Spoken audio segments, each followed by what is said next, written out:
I was assigned to work in Paris, France before, uh, and there was a night that I was really hungry, and I went to a restaurant, and the menu was in French. And I asked for an English menu. They didn't have any. And I asked if someone can help me, and they said no one from the staff knew how to speak English. Thankfully, they were gracious enough to look for someone that could help us, and I was able to order food. And that was a very good meal, not only because I was really hungry, but really because the food was good.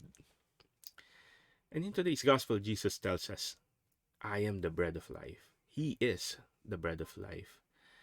And he was saying, any food, particularly the manna that the Israelites ate in the Old Testament, even though it came from God, they ate it, but they still died. And he was saying that him, the bread of life, is something that you eat and will not uh, make you hungry anymore. It will give you eternal life. And of course, Jesus is not talking about any ordinary bread here. He's talking about himself. As Catholics, we also know that this is the Eucharist, food for humanity, food for our life. Uh, and those who have partaken of Jesus, those who have brought Jesus into their lives, know how true Jesus' words is. Because those who have come to know Jesus and have put him in their lives know that once you receive Jesus, nothing else in this world can fill you. And that everything else that you need, God provides. You're able to fully trust in God and find peace and happiness in Him. But you see, the thing is, every single one of us, each human being, is hungry for that because we are made for eternity. Mankind is made to be with God, to partake of this eternal life that Jesus gives. And everyone is searching for it. Some may know it, probably a lot don't know it. Everybody is hungry for it nonetheless.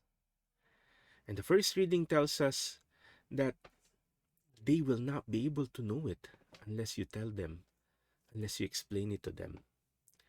Philip saw someone uh, reading the prophecy and asking that person, do you understand what you are reading?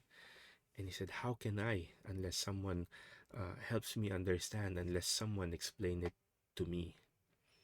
And in a sense, it's that same experience that I had in that French restaurant. I had the menu, I had the word, but unless I understand it, I don't know what I am receiving. And probably will not be receiving anything because I won't be ordering anything. People might not know that it is a pure life, that it is a prayerful life, a sacramental life, a scriptural life that they need. They might not be ordering those because no one is telling them, no one is explaining it to them. And Jesus tells us and to all his followers, go and bring Jesus to the world. The question then becomes, who have you brought Jesus Christ to? Especially recently. Every day we should be engaging someone and trying to bring that person closer to God.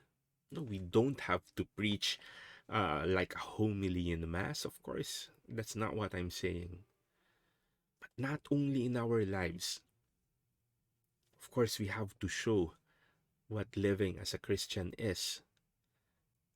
But it is also as important that we help them by speaking to them and telling them the, the ways or the graces that Jesus gives us to find peace, happiness, and the strength to live that life in this very noisy world. My prayer is that after this reflection, you will pause for a while and think, who can I bring to God?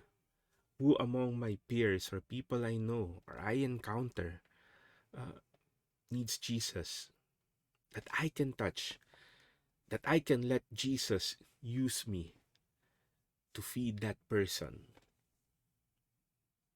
You know, the more you give, the more you give, the more you receive. And there is some reason why God wanted it that way, because He wants us to give, not just receive. The thing is, as Christians, we have received a lot. Don't you think it's time that we also give a lot?